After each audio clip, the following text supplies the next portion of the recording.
Ladies and gentlemen, please welcome to the stage, Fuquan Bilal.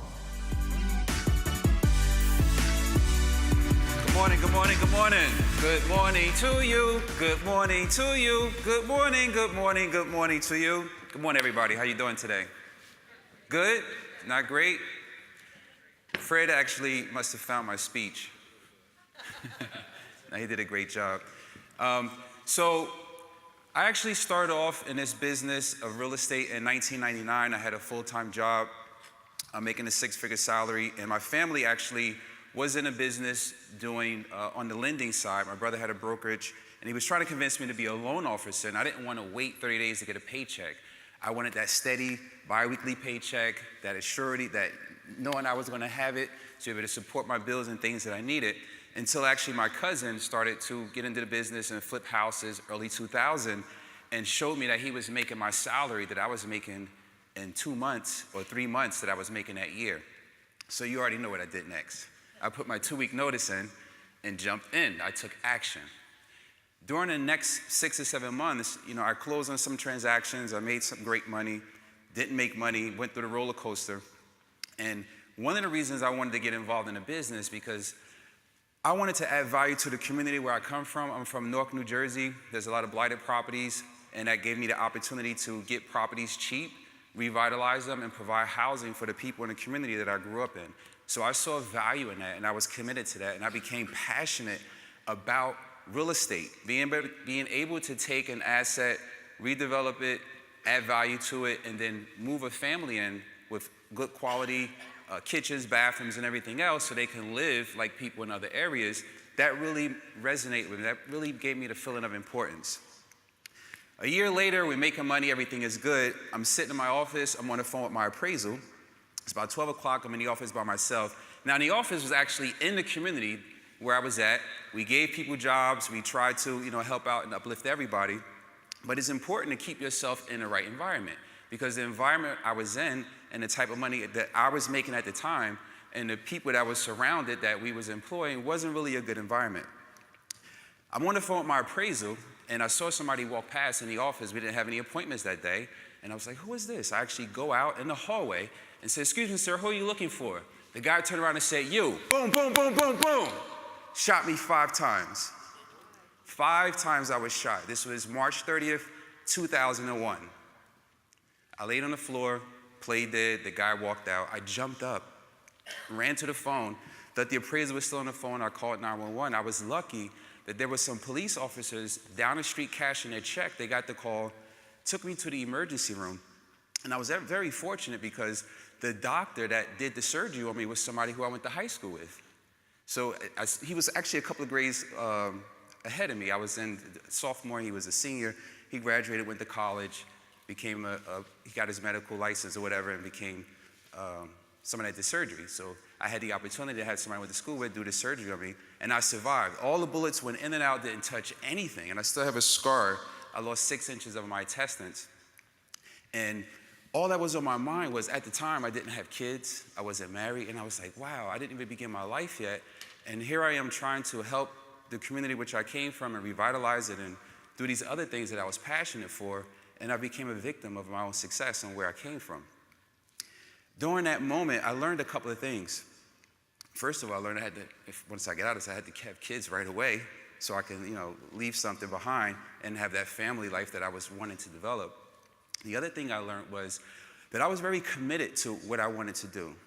I was very committed to what I wanted to do, and I had the resources still in place. So during that process, once I came from the hospital and I started to recover and basically rebuild my business from home, literally, I had to have belief. And that was something that Fred talked about, and he honed on that, which is very important. I believe there's 3 parts of being successful, and that's commitment, belief, and action. Now, I've been coming to these events for probably over the last 6 years. I've been sponsoring, going to different events, and I see people who basically don't take action. They don't take action. Right? They come, they get all this information. The only notes they have is the notes in their notebook, right? They don't have any real notes. They can write a book about it, but they haven't taken that action. And I spend a lot of time talking to people, sharing with people my experience in the business, showing people the way, but they don't take action. You have to be committed. I was committed. When I got myself better and I was able to stand on my own 2 feet and I started to go back out, that happened in March. By December 31st, I sold 34 houses. I was committed. The next year I sold 36 houses. I was committed. The next year I sold 50 houses. I was committed. The next year I didn't sell anything because things started to slow down. Sold some, not more, things started to slow down. Then the market crashed, right? Then after that happened, I got divorced.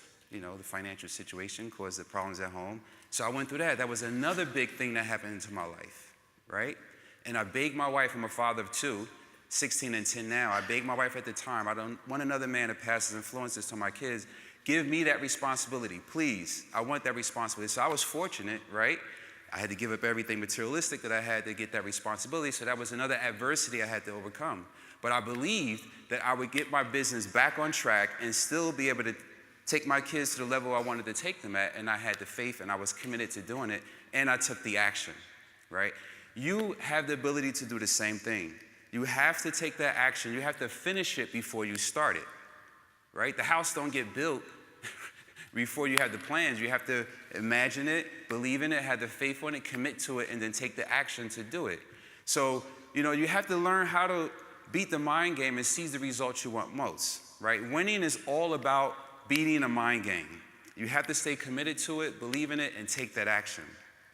I was very successful when I got into the note business. A lot of the investors that were doing real estate with me and lending money, they didn't understand the business, so they didn't want to get into it. So I had to invest my own money and get started with it. And it was a struggle for me to learn the business, to keep myself, you know, with that belief and action and faith. And I was very successful, worked out some loans, made some nice returns. I started off doing seconds, had a lot of success with that. And then I created a fund. And then I was like, oh my God, how am I gonna do this? I've never actually had this thing where I could raise money, and I wanted to raise all of this money, and I had doubts and fear and everything else. It's okay to have fear, just don't let fear have you, right? You have to use that fear as motivation to stay committed to your beliefs and then take the action, right? You have to constantly self-motivate yourself every single day. Use that fear to take action, right? So once I got started, for me, it was like, you know, being passionate about it and staying committed to it. And then everything else became easier. I envisioned myself, I saw it, and then it happened, right? Everything going well. A few years later, my kids, everything going well. My mom actually has dementia. So now I have to move my mom in with me. Now I have my 2 kids and my mom, and I'm like, oh, wow.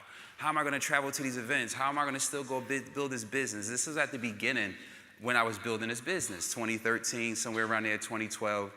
When I launched the fund in 2013, I still had to come out. I still had to do these events, and I had all this stuff going in the background, right? But no one can ever tell that I had all this stuff going on because I was committed, I believed, and I was constantly taking action. No matter what adversity came, I was going to take action.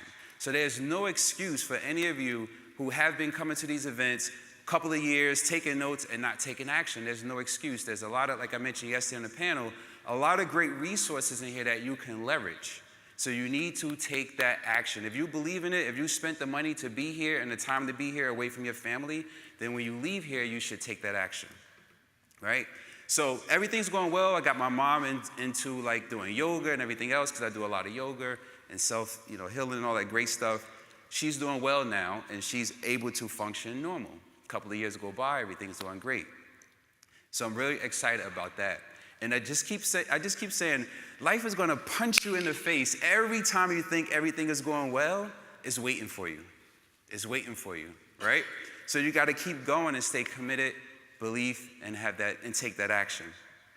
My latest adversity is I have now custody of my niece. So my sister is having some issues with alcohol, and basically I had to take the responsibility to take my niece on because I didn't want her to go to a home. So now I have my 2 kids, my mother, and my niece, right? I'm a single parent. So I don't care what excuse you have or what reason you're not taking action, but there's no reason why you shouldn't be, because I have all these things going on in the background, but I'm committed, I believe, and I constantly take action. I use that as my motivation, and I have more of a reason why I have to be more successful than I was when I first started, right? The real wealth is within. And if you can tap into that, and create that belief system and constantly stay committed to what you want to do and take the action, you will create that success, right? The true wealth is within. I don't care how much money you raise, how much returns you're making, if you're getting drunk off fields, whatever. If you don't have that wealth within, nothing else counts. And you're going to get that from the 3 pillars of success: commitment, belief, and action.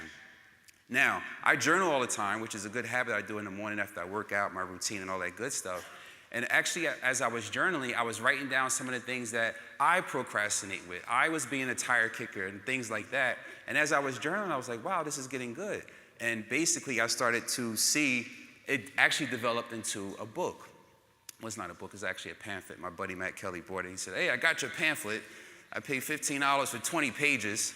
So it turned into a pamphlet, but it's a quick kick in the behind to keep you on track. I actually have some by the booth. It's a book like this that I've been passing out. They are already actually signed. If you guys want to get that, you can stop by my booth and pick up a copy. It's for free, it's not for sale.